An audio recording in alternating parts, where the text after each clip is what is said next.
ಹೆಚ್ಚಿನ ನಾಯಕರು ಹಾಗೂ ರಾಜ್ಯ ಉಪಾಧ್ಯಕ್ಷರಾದಂತಹ ನಿರ್ಮಲ್ ಕುಮಾರ್ ಸೊಲನಾಜಿ ಅವರು ಆಗಮಿಸಿದ್ದಾರೆ. ಹಾಗೂ ಇಲ್ಲಿ ನೆರವೇರ್ತಕ್ಕಂಥ ಎಲ್ಲ ಜಿಲ್ಲಾ ಮುಖಂಡರುಗಳಿಗೂ ಪದಾಧಿಕಾರಿಗಳಿಗೂ ಹಾಗೂ ಎಲ್ಲ ಗಣ್ಯರಿಗೂ ನಾವು ಸ್ವಾಗತವನ್ನ ಬಯಸ್ತಾ ಇದ್ದೀವಿ.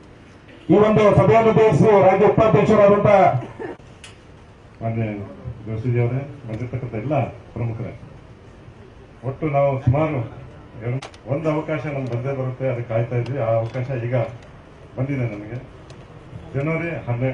ಮಾರ್ಚ್ 12ನೇ ತಾರೀಕು ಅಂದರೆ ಇಲ್ಲಿ ಉದ್ಘಾಟನೆಗೋಸ್ಕರ ಬರ್ತಾ ಇದ್ದಾರೆ. ಬರುವಾಗ ನಾವು ಯಾವ ರೀತಿ ಅವ್ರನ್ನ ಸ್ವಾಗತ ಮಾಡಬೇಕು, ಯಾವ ರೀತಿ ಒಂದು ಕಾರ್ಯಕ್ರಮ ನಡೆಸಬೇಕು, ಈ ದೃಷ್ಟಿಯಿಂದ ಮಾಡಬೇಕು. ಹಾಗಾಗಿ ಇವತ್ತು ಸ್ಥಳ ಪಕ್ಕದಲ್ಲಿರುವಂತಹ ಮೈದಾನದಲ್ಲೇ ಕಾರ್ಯಕ್ರಮ ನಡೆಸಬೇಕು ಅಂತ ಆಗಿದೆ. ಉಳಿದಿದ್ದು ನಮ್ಮ ಕಡೆಯಿಂದ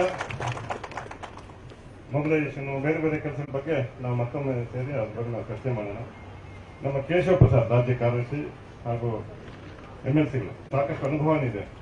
ಅವರು ಇರ್ತಾರೆ, ಗೋಪಾಲ್ ಅವರು ಇರ್ತಾರೆ, ನಮ್ಮ ನಾರಾಯಣ್ ಗೌಡರು ನಮ್ಮ ಮಂತ್ರಿಗಳು ಅವರು ಸಹ ನಮ್ಮ ಜೊತೆಲಿರ್ತಾರೆ. ಮತ್ತೆ ನೀವೆಲ್ಲ ಪ್ರಮುಖರು ಇದ್ದೇ ಇದ್ದೀರಿ. ಕಾರ್ಯಕ್ರಮದ ಒಟ್ಟು ಪ್ಲಾನಿಂಗು ನಾವು 6ನೇ ತಾರೀಕುವರೆಗೂ ನಮ್ಮ ಜನಸಂಕಲ್ಪ ಯಾತ್ರೆ ಇರೋ ಕಾರಣಕ್ಕೆ ಅಲ್ಲಿವರೆಗೂ ನಾವು ಆ ಕಡೆ ಫೋಕಸ್ ಮಾಡಿ ಪ್ಲಾನಿಂಗ್ ಮಾಡಬೇಕು. ಒಟ್ಟು ಈ ಮೈದಾನ ತಯಾರಿ ಮತ್ತೆ ಇದು ಎಲ್ಲವೂ ಸರ್ಕಾರಿ ಕಾರ್ಯಕ್ರಮ ಇರೋ ಕಾರಣಕ್ಕೆ ನಮ್ಮ ಕೆಲಸ ಆ ವ್ಯವಸ್ಥೆಗಳಲ್ಲಿ ಎಲ್ಲೆಲ್ಲಿ ಕೈ ಜೋಡಿಸೋಕ್ಕಾಗುತ್ತೋ ಆ ಕೈ ಜೋಡಿಸುವಂತ ಕೆಲಸ ಆಗಬೇಕು. ಎರಡನೇದು ರೋಡ್ ಶೋ ಹೇಳ್ಬೇಕು, ಅದ್ರ ಬಗ್ಗೆ ನಾವು ಪ್ಲಾನಿಂಗ್ ಮಾಡೋಣ.